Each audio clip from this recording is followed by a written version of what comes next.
ભારતના ચૂંટણી આયોગ દ્વારા 7 વાવ વિધાનસભા મત વિભાગ પેટા ચૂંટણી 2024ની મતગણતરી આવતીકાલે તારીખ 23/11/2024ના રોજ સરકારી એન્જિનિયરિંગ કોલેજ જગાણા પાલનપુર ખાતે હાથ ધરવામાં આવનાર છે। મતગણતરી કેન્દ્ર ખાતે કુલ 321 બૂથની 23 રાઉન્ડમાં મતગણતરી હાથ ધરવામાં આવશે। જિલ્લા ચૂંટણી વિભાગ તરફથી મતગણતરી માટે વિવિધ અધિકારીઓ કર્મચારીઓની નિમણૂક કરવામાં આવી છે। કુલ 159 થી વધુ અધિકારી કર્મચારીઓ ચૂંટણી પ્રક્રિયામાં ભાગ લેશે, જેમાં 59 કર્મચારીઓને કાઉન્ટિંગ સ્ટાફની નિમણૂક કરાઈ છે। સીસીટીવી કેમેરાથી સજ્જ મતગણતરી કેન્દ્ર ખાતે 400 થી વધુ પોલીસ જવાનો, સીએપીએફ, એસઆરપી જવાનો ફરજ બજાવશે।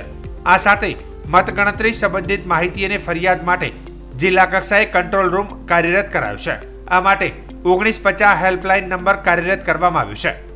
અત્રે નોંધનીય છે કે વાવ વિધાનસભા પેટા ચૂંટણીમાં 70.55% જેટલું મતદાન નોંધાયું હતું। જિલ્લા ચૂંટણી અધિકારી મિહિર પટેલના માર્ગદર્શન હેઠળ મતગણતરી સવારે 8 વાગ્યાથી શરૂ કરવામાં આવશે।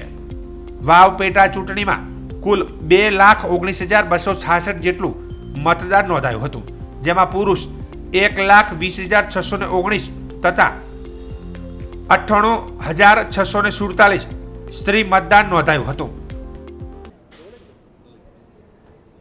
વાવ વિધાનસભા પેટા ચૂંટણીની મતગણતરી આવતીકાલે 23 તારીખે જગાણા એન્જિનિયરિંગ કોલેજ ખાતે થનાર છે। ચૂંટણી ગણતરી માટેની તમામ જે તૈયારીઓ છે જિલ્લા વહીવટીતંત્ર દ્વારા પૂરી કરી દેવામાં આવી છે। આજ રોજ માનનીય જનરલ ઓબ્ઝર્વર શ્રી અને ચૂંટણી અધિકારી સાથે સમગ્ર તૈયારીનું વિઝિટ કરવામાં આવી હતી। આવતીકાલે સવારે 8 વાગે ચૂંટણીની જે મતગણતરી છે એ શરૂ થશે।